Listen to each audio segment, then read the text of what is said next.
musharaxa madaxweynaha isbahaysiga Azimio la Umoja One Kenya Raila Odinga ayaa soo baxyo siyaasadeed ku qabtay ismaamulka Kakamega maalintii labaad.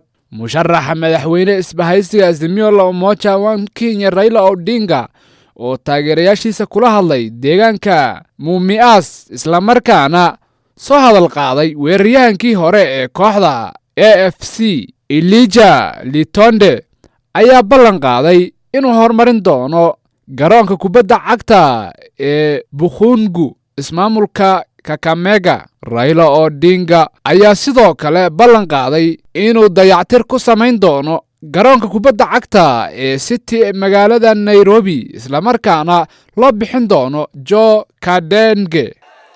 Tarehe 9 mwezi ujao. Sawa sawa? Na mimi nataka kuambia nyinyi tutarudi tena mara ya mwisho hapa Ingo.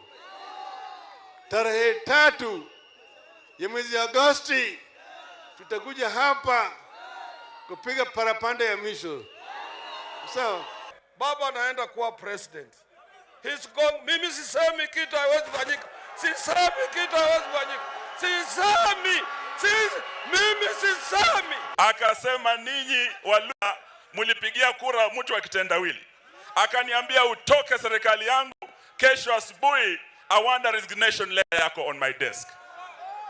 Jamaa alikuwa na hasira sijawahi ona.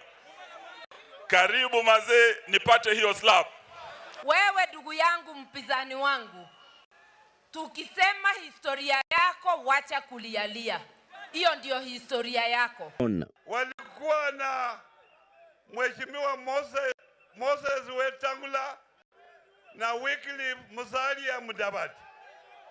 Wote wametoka wameungana na Raila Amolo Odinga. Unaona hawa jamaa wote, yani kijua imeruka.